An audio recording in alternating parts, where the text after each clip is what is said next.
Los Angeles, 1947. A cidade dos sonhos e dos pesadelos. Entre arranha-céus e neons, o ar cheirava a fumaça, gasolina e promessas não cumpridas. Carros deslizavam por ruas molhadas enquanto o brilho das vitrinas escondia uma verdade amarga.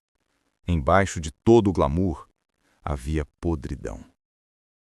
Era o coração pulsante de uma América em ascensão, onde todos queriam ser vistos, ouvidos, lembrados. E entre milhares de rostos que vinham de longe em busca de fama, havia uma garota com um olhar cheio de esperança e o destino marcado pela tragédia.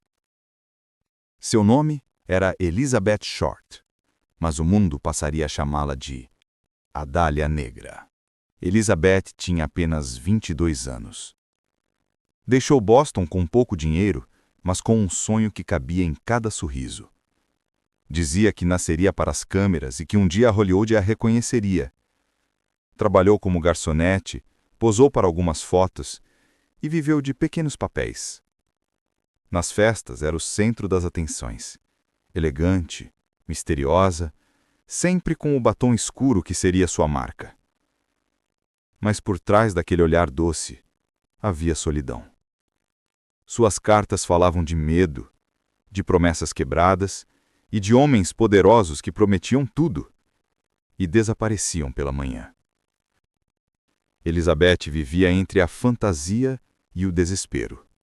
Uma atriz sem roteiro, tentando sobreviver num palco que engolia quem ousava sonhar demais. Na noite de 9 de janeiro de 1947, Elizabeth saiu para encontrar um homem. Testemunhas dizem que ele usava terno preto, chapéu e uma voz calma demais para ser confiável. Foram vistos em um bar no centro, rindo, bebendo, como se nada pudesse acontecer. Mas ninguém a viu novamente com vida. 6 dias depois, o silêncio da cidade seria quebrado. Um grito cortou o ar da manhã fria em Leimert Park. Uma mulher havia encontrado algo que faria até os policiais mais experientes perderem o fôlego. O corpo estava cortado ao meio. Sem sangue. Sem sinais de luta. Cada ferimento cirurgicamente calculado. A pele branca, quase translúcida, contrastava com o batom escuro. Os investigadores se olharam. Aquilo não era apenas um assassinato.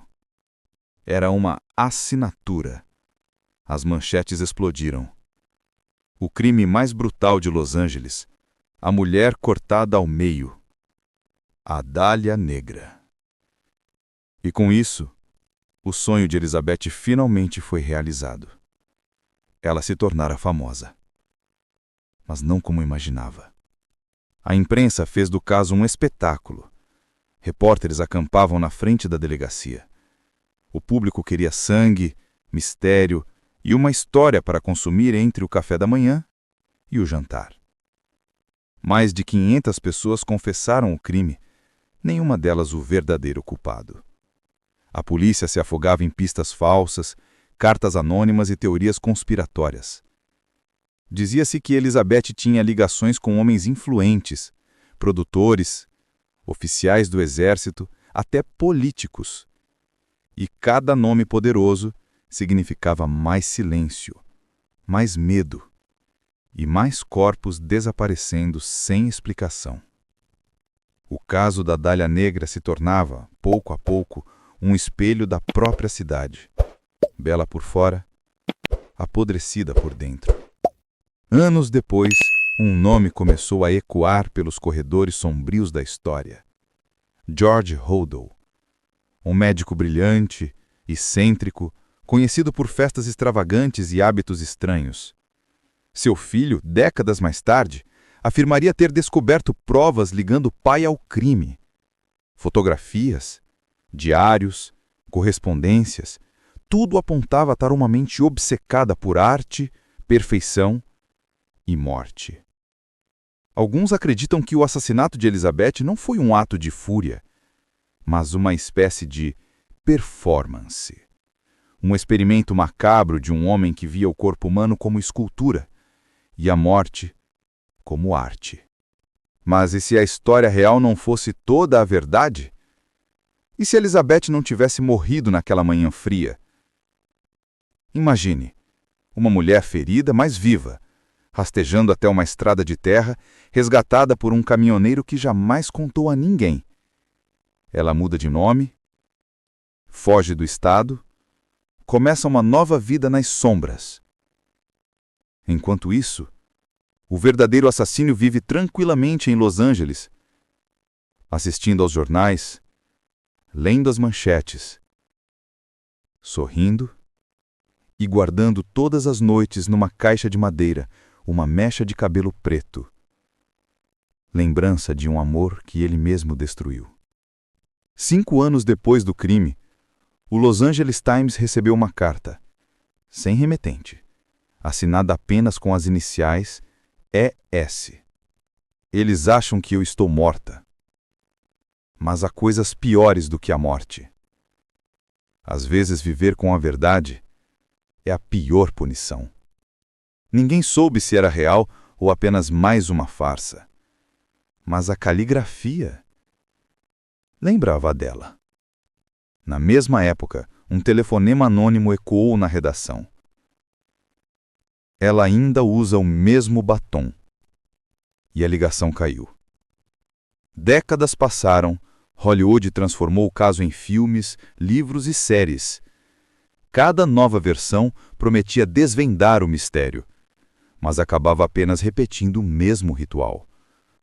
A beleza transformada em espetáculo, a vítima transformada em ícone e o horror transformado em entretenimento. Atrizes se maquiavam para aparecer com ela, diretores recriavam a cena do crime em sets iluminados, e o nome da Dália Negra continuava a render bilheteria. Talvez a verdadeira maldição de Elizabeth não tenha sido a morte, mas ter se tornado eterna por causa dela. Hoje, mais de 70 anos depois, o caso continua sem solução. As provas desapareceram, as testemunhas morreram, e o nome da Dália Negra ainda sussurra nas esquinas de Los Angeles como um fantasma elegante. Talvez o assassino tenha morrido sem jamais ser descoberto. Ou talvez ainda haja alguém vivo que sabe a verdade e escolheu o silêncio como vingança. Elizabeth queria ser lembrada. E foi. Mas não como atriz, nem como estrela. Foi lembrada como uma flor escura, nascida do sangue, regada por lágrimas e iluminada por luzes de estúdio. Em Los Angeles, as flores mais bonitas sempre nascem do sangue.